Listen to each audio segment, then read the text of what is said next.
We got a bunch of messages from members of the NYPD talking about the appointment of Kaz Daughtry. I mean, you guys have seen all the memes. Most of the memes we haven't made. We just shared. People send them to us. And, it's having a large effect on morale, and the nepotism is more glaring than it's ever been in the New York City Police Department. And I think that he's just a highlight of that. So I think we should get into that, talk about that. And so what are your initial thoughts when you?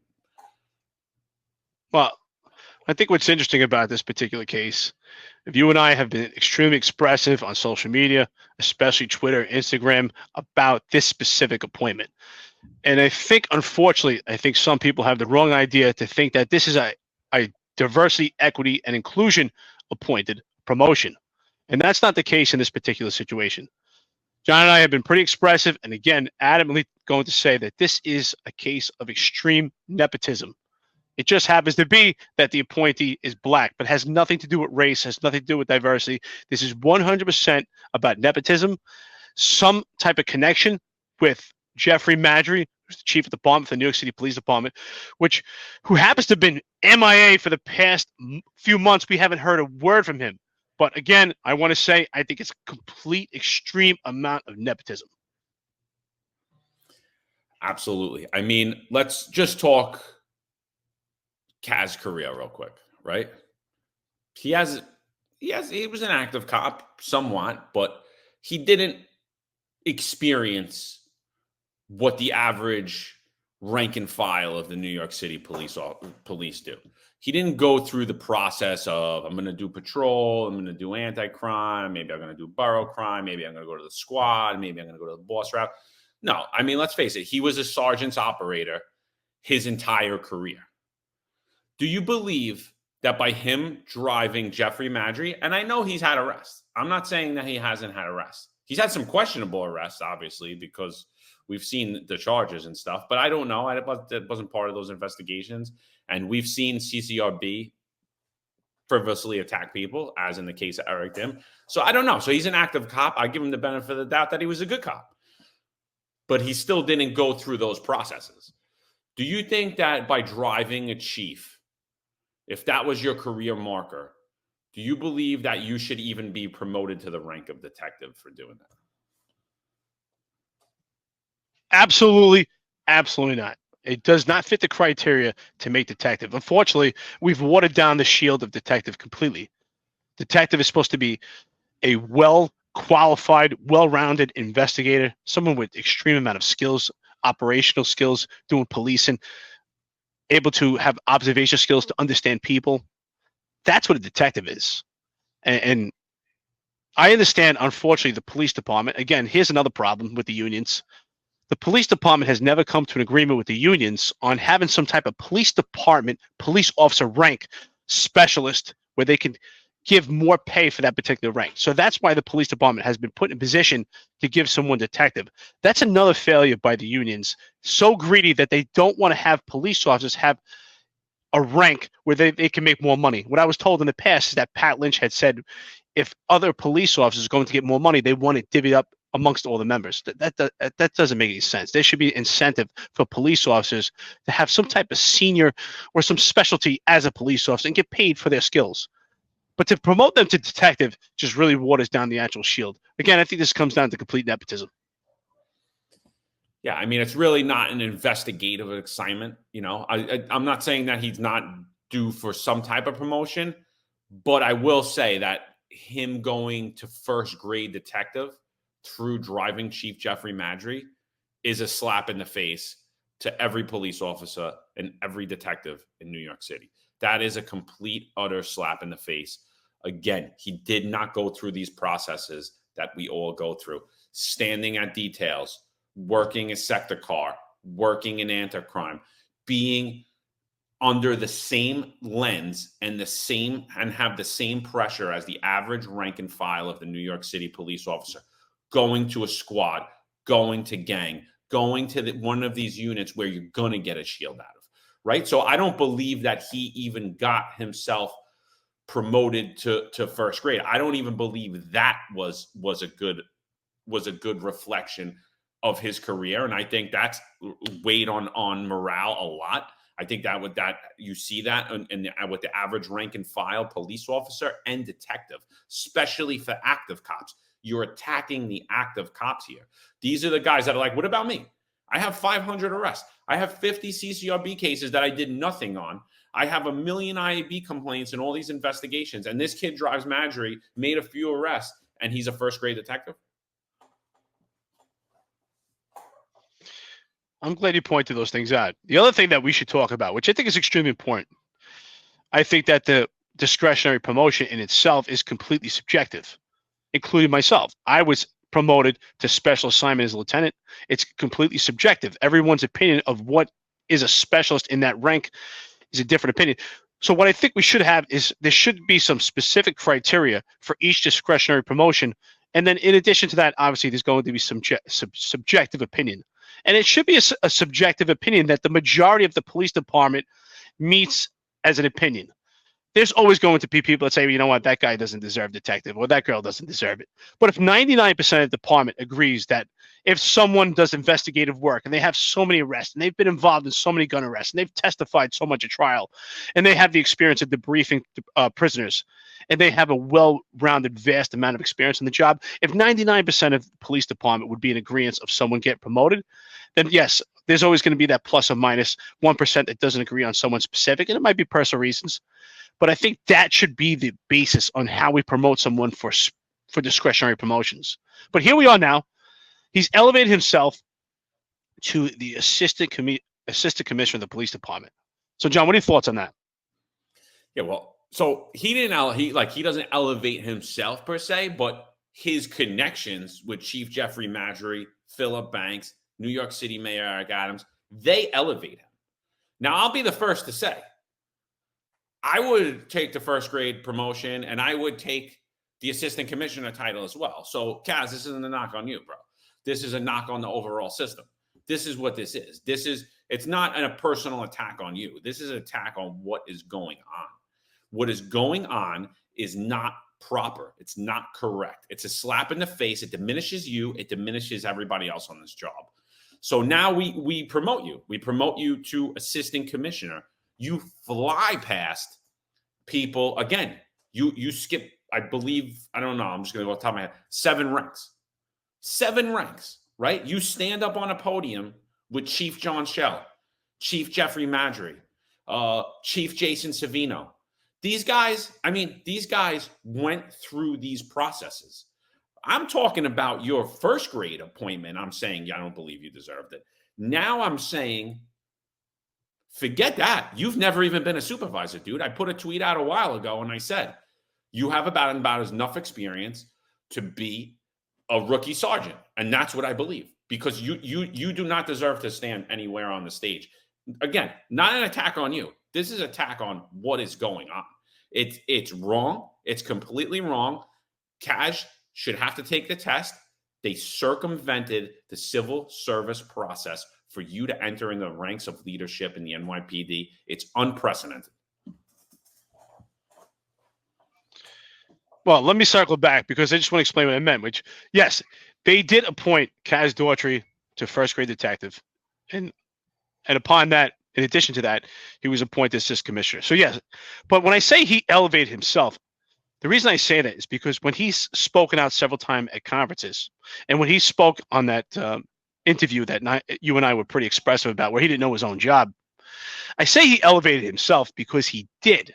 He wasn't humble about it. He didn't say, I would be fortunate enough that even with the lack of leadership, and I've been fortunate enough to have Jeffrey Marjorie elevate my career, and I'm so fortunate to be in this position. I'm so humble to be around these chiefs who have so much experience on the job, and I can learn from them. That's not what he said. What he said is that he's the ambassador for the police department. That is why I say he elevated himself. Gotcha. Now, what I can tell you exactly, what I can tell you about Kaz Daughtry is, yes, as a whole, we're talking about him being in this position and how it just affects morale. But there are some personal aspects to this. The majority of this is about him being appointed, and it should not be someone else being appointed in this manner, in the same position, with no leadership skills, no leadership education. And leadership is a skill that's taught and learned. For some, there are outliers that are born leaders, but for most, it's a skill that you learn, including myself. So with that being said, I think Kaz Daughtry, there is a personal problem that he hasn't been humble about it. And we know that because he's disciplined the 109 Precinct Lieutenant for not calling attention to him being assistant commissioner when 2 days prior, he was a first-grade detective driving around Jeffrey Madry, who's been MIA.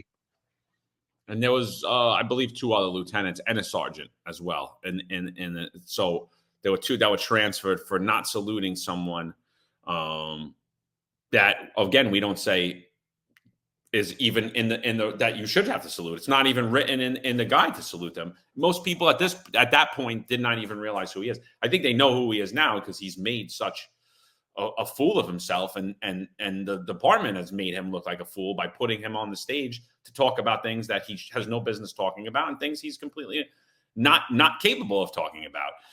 Even from having the words right in front of him. So I mean, we're seeing the lack of experience there. He doesn't go through the ranks. I think that's a big thing, right? I think that's huge. I think that's bigger than anything. You never were a rookie sergeant. You never commanded a patrol squad. You never dealt with personalities. You've never worked out your own personal problems with your ego, which we all have, right? You've never learned to not look away from things that some things, not everything needs addressing in a New York City Police Department. Some things need addressing, and some things you need to leave alone, right? Guys having a bad day, you're on a bad job, you don't bother them for white socks. Better yet, when you're standing there on a foot post and you have a crooked hat, your own makeshift uniform, your shirt hanging out, your belly hanging over your pants, and you're telling someone about the uniform they're wearing, you're a moron. Guess what? That day, you probably shouldn't address anybody on uniform appearance. You probably shouldn't. I mean, you should be the part. When you walk in the room, they should be like, that guy's the police. That's what he looks like. But unfortunately, we don't have a uniform standard for assistant commissioner. We don't even have a standard whatsoever for assistant commissioner. Eric, we got an email recently. Do you have it in front of you? I absolutely do. You mind reading it for us? us? Absolutely. Actually, you know what? In honor of Kaz Daughtry, I'm going to read it from my phone. I mean, so it's from an anonymous member of the service from the New York City Police Department. Hello, John and Eric. First of all, I'd like to express my gratitude for the outstanding work you both do. As an active member of the service, there are times when expressing our thoughts openly isn't feasible. Listening to your discussions regarding the department and unions is incredibly fulfilling. Personally, I have significant concerns regarding the promotion of Kaz Daughtry. Despite attempting to seek clarification from the unions about how to approach the situation involving the assistant commissioner, there seems to be a lack of information or reluctance to provide guidance. Now, first of all, just on that email, on the anonymous writer for this, I just want to say thank you. I appreciate it. I know John appreciates it as well. On behalf of New York's Finest Unfiltered Podcast and our 265 Police Live series, I thank you for watching us and supporting us. And it's unfortunate that they're not getting help from the unions and that we have to address the situation, but we're proud to do it. So one thing I want to say, though, before we go into this, as a good quality of a leader I used to teach my guys is this. You have to pick and choose your battles. You have to know when it's time to put someone in their place and when it's time just to let something go over your shoulders. So what I think for Kaz Daughtry is if someone did not call attention for you, whether they should or not, that's not a battle you want to fight. Maybe you should walk away and just ask yourself, why do they not call attention to me? Why do they not know me? Do I need to do something to put myself out there so that they do know me? Yeah, so the person who writes the email then raises several questions, right? And I think they're legitimate questions because not only is he technically an assistant commissioner and he outranks chiefs, captains, inspectors, people with 30, 40 years on the job, he is technically still a first grade detective assigned. And I believe the same holds true for Tanya Kinsella and the other 2 that were appointed to commissioner spots because they didn't have the time to retire. In the past, we've seen Dermot Shea, who was a 1-star chief at the time, retire to become a deputy commissioner.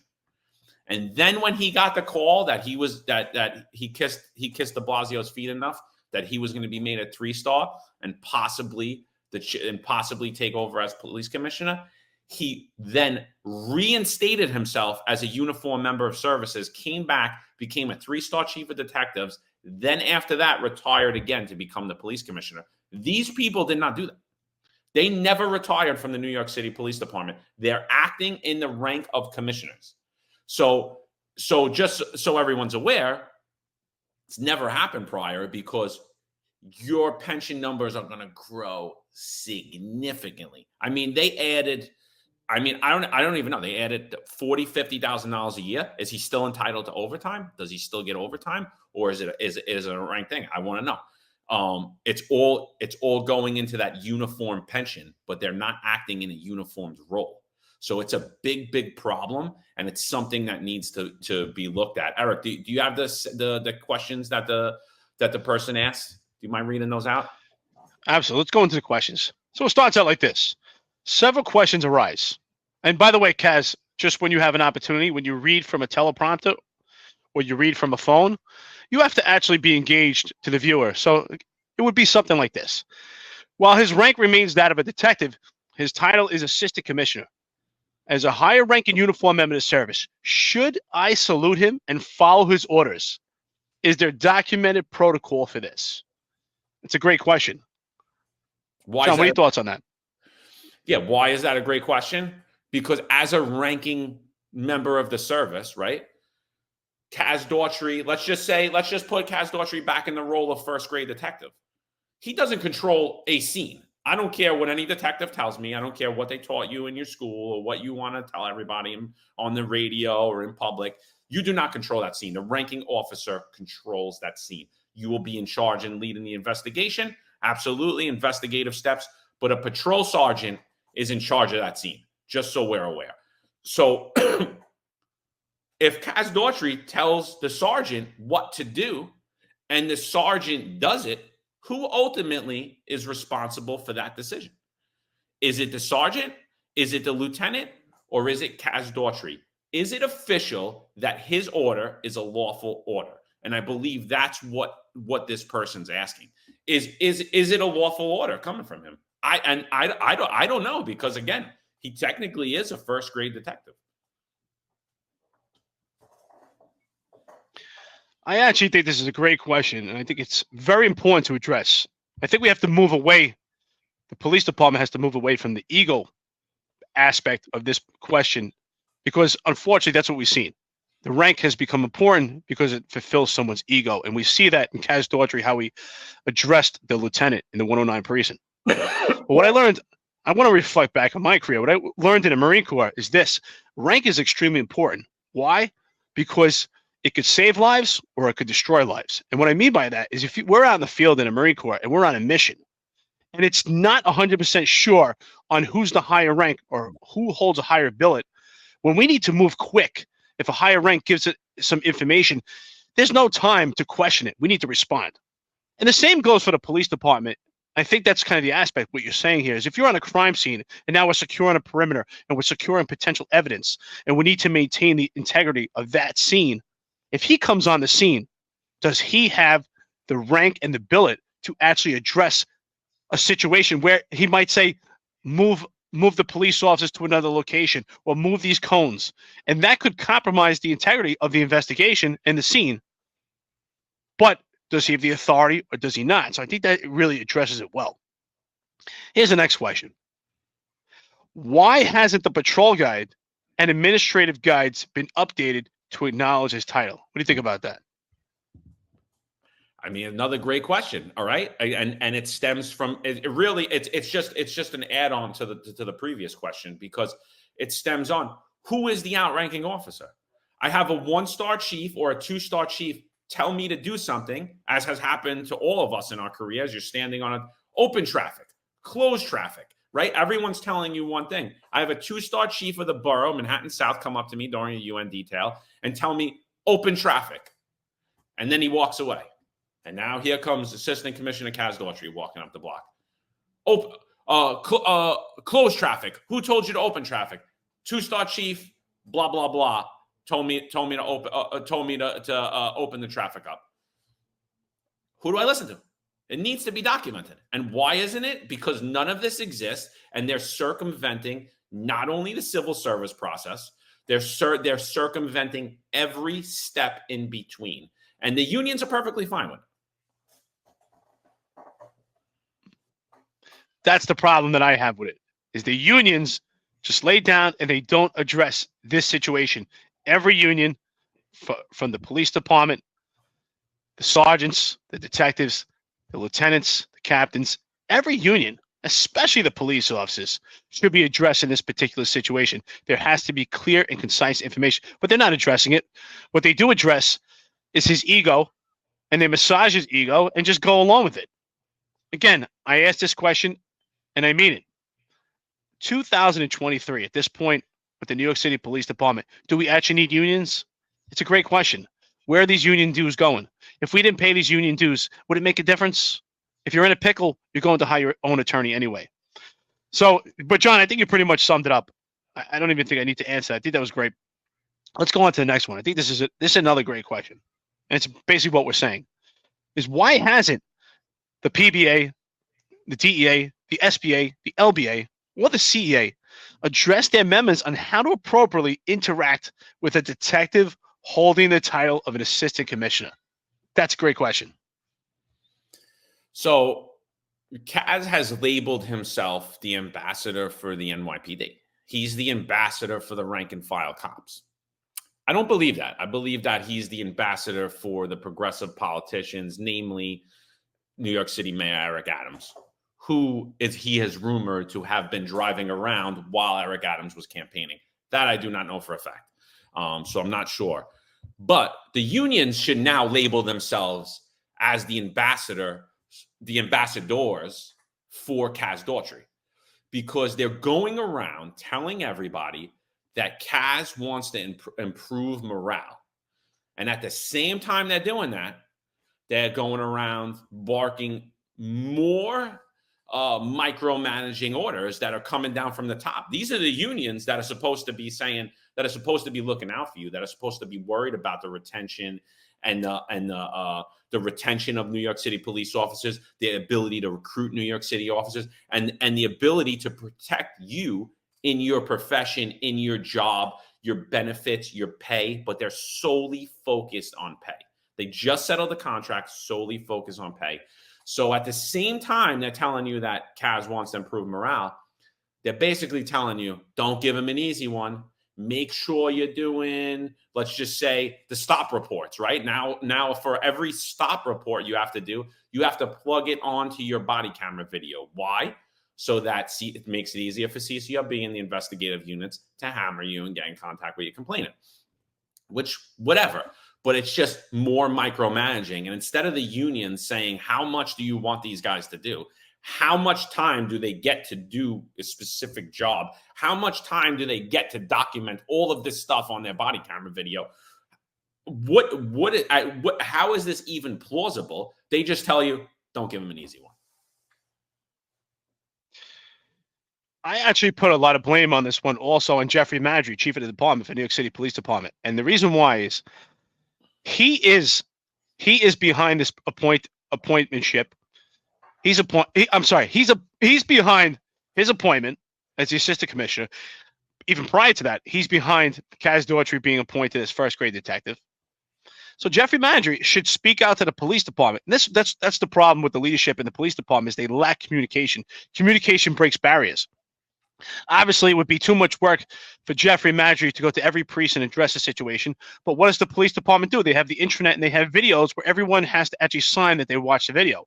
It would be a great opportunity for Jeffrey Maddrey to put out a video and explain the appointment of Kaz Daughtry as assistant commissioner, how he should be addressed, how his rank will hold up in the police department, and how he will be compensated, and what his role in the police department would be. Because obviously Kaz Daughtry couldn't explain himself what it means to be the ambassador. Is he the ambassador for the police department, or is the ambassador to get coffee for Jeffrey Maddrey?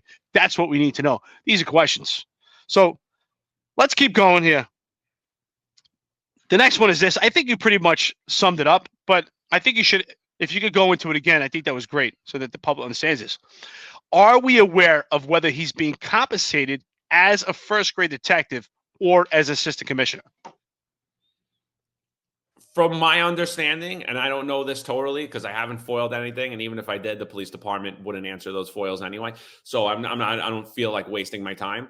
But from my understanding, is he's being compensated as an assistant commissioner with all of the benefits of being a first grade detective, if that makes any sense for you. So you get all the pension benefits and all the things of a uniformed service member, but you're being paid as a highly paid civilian. Does he incur overtime is the question I'd like to know. And I have the other question. Is he vaccinated? Because I bet you he's not, just like the rest of them aren't. So that's my big problem. That is my big problem with all this. And, we talk about the morale on the rank and file, right? We talk about the morale of the rank and file of the New York City Police Department. The peons like us, the peasants, the captains, the lieutenants, the sergeants, the cops, the detectives, right? We're the nothing, right? There's the upper echelon. What is the effects of morale on the executive leadership that have worked for 30 years? And you get a kid with 17 years on the job who was a sergeant's operator, who never passed a single promotional exam, never supervised anyone, never spoke at Comstat, never ran a command, never dealt with all the personnel issues, never dealt with having to answer for ridiculous things and being blamed for every crime that happens on New York City streets, never had to cut their teeth the way you did, and now you're answering to them. What are the effects of the morale on you? And anyone that says there is none, they're lying. John, hands down, that was outstanding. I think you're 100% right when it comes to morale. The other thing I'd like to say, this might be a bold statement, but I think it's true. I think this is some type of form of corruption, to be honest, because what is the goal of appointing someone to first grade detective and eventually assistant commissioner that does not have the capabilities and abilities for that job other than compensation and power amongst others of the police department and in the public? Other than that, what is the point of doing that? Because what criteria do we fill? And I honestly think it's some type of form of corruption for this person to get compensated. That does raise a lot of questions. This raises now, if Kaz Daughtry has to go out sick, does Kaz Daughtry go out sick under the sick policy for detectives? Does he go out sick for the policy of civilians amongst the police department? When he has to deal with his pension, does he deal with the uniform pension? Does he deal for civilian members? This changes a lot of things. And this, exactly what you said, at some point, if he wants to return to take a sergeant's exam, can he do that? I mean, it doesn't seem like it would make sense, but just to buy him more time to just keep padding his pension, is that something he could do? I mean, Lisa, these are all questions that need to be answered. These are all questions that really need to be answered. I blame the media. I blame the public. I blame the New York City Police Department. I blame the police unions. No one is asking any of these questions. Again, I had to leave my job because I wasn't vaccinated, right? And I was a danger, but he could become the assistant commissioner. Eric couldn't be promoted to captain because he had an outstanding CCRB, like the investigation wasn't over yet. But this kid pleads guilty to false statements in CCRB, and he gets promoted 7 ranks. I mean, Eric passed the captain's exam. He did well on it, and he never attained the rank of captain. Why? There are 2 different police departments. There's the NYPD, which is the New York City Police Department, and then there's the NYPD, which is the New York City Party Department.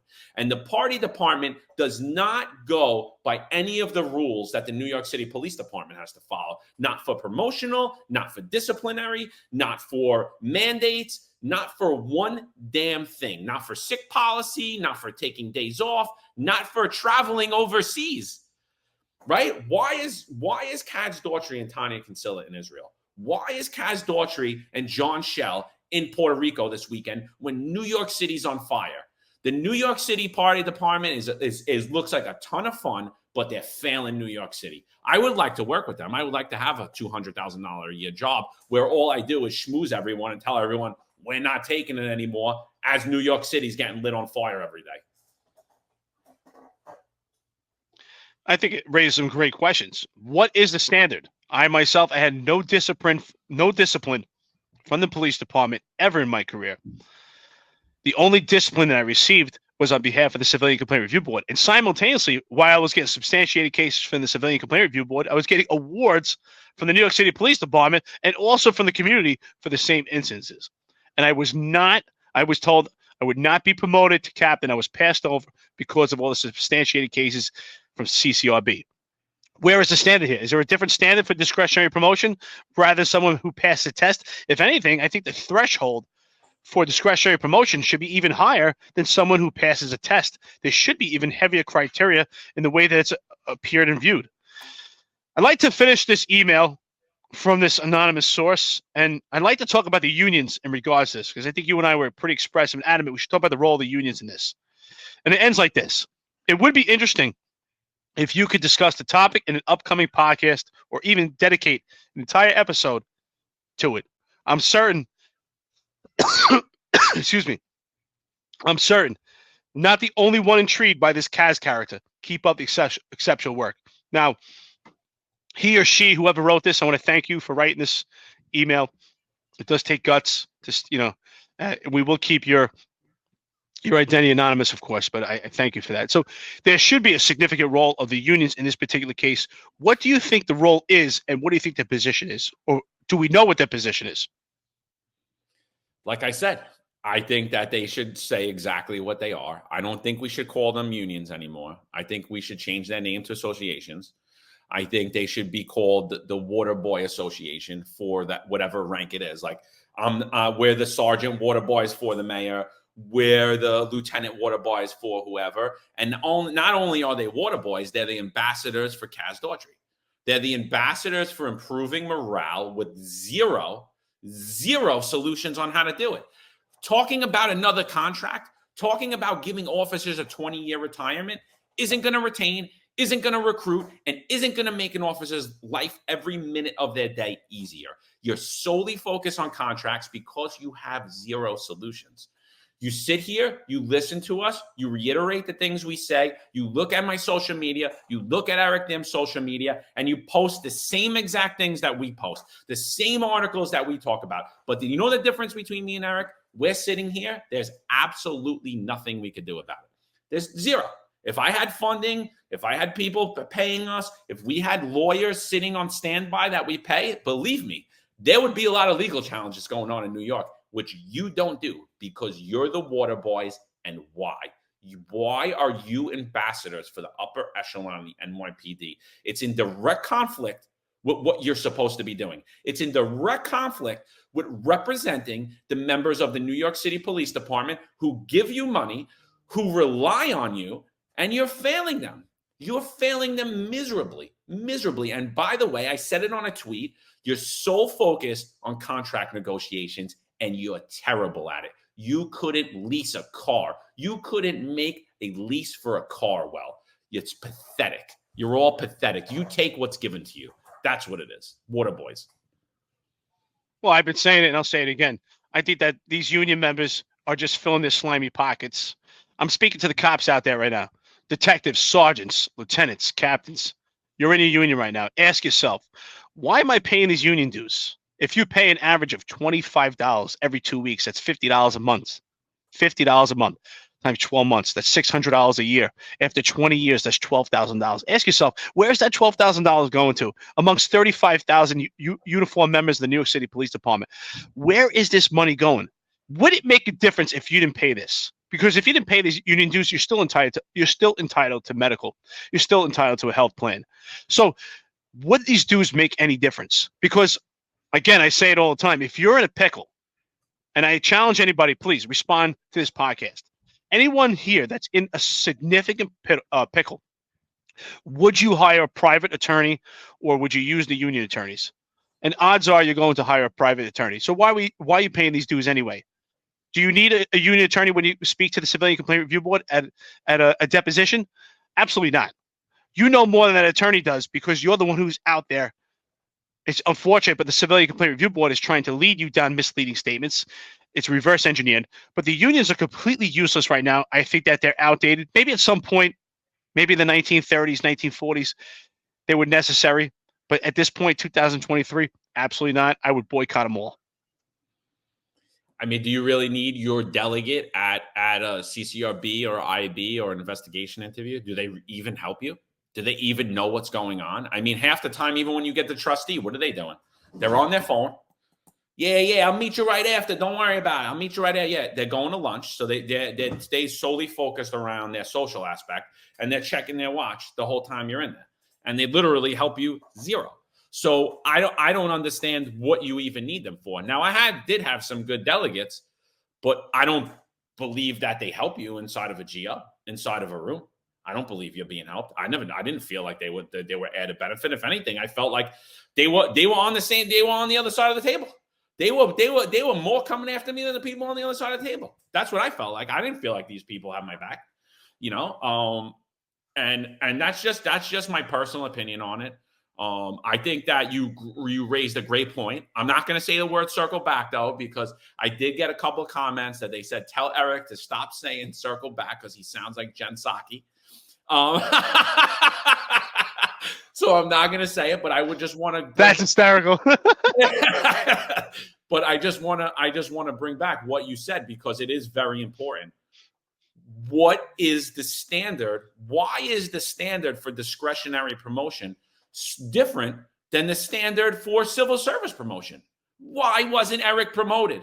Why didn't the unions fight to get him promoted? Why didn't the LBA and the CEA say, no, this guy should get promoted? There's zero reason for it, because if we look at the discretionary promotions, you see people with open CCRBs that are getting promoted. You see people with open IEB complaints that are getting promoted.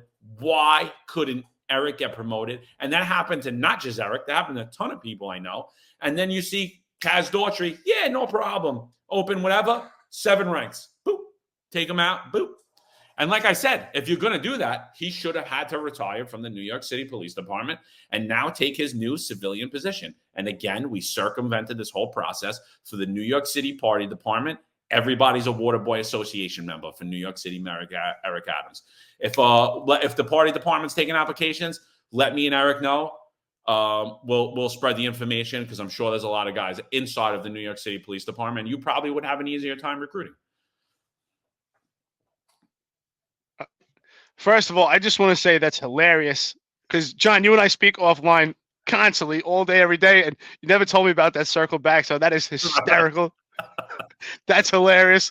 I want to thank my viewers. I love it. Thank you so much. That's hysterical. I do say that all the time. I gotta watch some stuff that she says.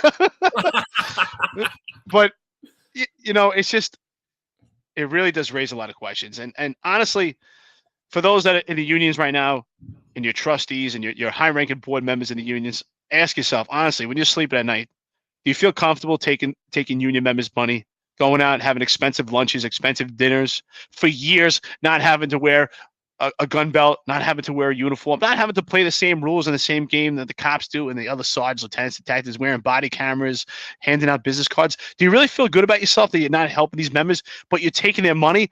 Honestly, it's just as bad as a woman that gets paid child support and doesn't use the money for her kids. It's along the same lines. You're taking money that's meant to be for a specific reason, and you're not using it to fight with to fight for the members. You're their voice because they don't have a voice. You are their voice, but you're not doing it. But that's okay, because right now, New York's Finest Return Unfiltered Podcast, we will be a voice. Absolutely. I mean, just to wrap up on Kaz, like I said, Kaz, not a direct attack on you. It's a direct attack on the system. You have my phone number. You have Eric's phone number. Reach out. Let us know where we're wrong, where we're short-sighted. This is how we grow. This is how we get better. But I will tell you one thing. We ain't going nowhere. Mark Schwartz